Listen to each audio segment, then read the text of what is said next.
High বন্ধুরা, আজকে দুপুরে চিকেন বানাবো তার রেসিপিটা তোমাদের সাথে শেয়ার করতে চলে এলাম। এখানে 1 কেজি 250 চিকেন, এখানে 5টা পেঁয়াজ কেটে নিয়েছি, 2টো টমেটো, আদা রসুন পেস্ট, ধনেপাতা আর ফোড়নে দেবো শুকনো লঙ্কা, গোটা গরম মশলা, মশলার মধ্যে লঙ্কা গুঁড়ি, জিরে গুঁড়ো, হলুদ গুঁড়ো, পরিমাণ মতো লবণ আর চিকেন মশলা।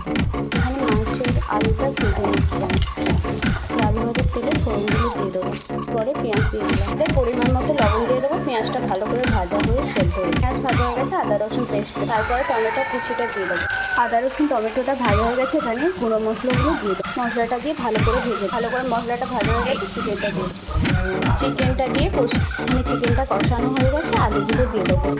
আলু আর চিকেনটাকে ভালো করে কষিয়ে নিয়েছি, একটু সেদ্ধ হয়ে যাওয়ার পর গরম জল দিয়ে ধনেপাতা দিয়ে নামিয়ে নিই। মাংসতে জল ঢেলে নিয়েছি, ধনেপাতা দিয়ে ফুটিয়ে নামিয়ে দেবো, নিয়ে আসছি।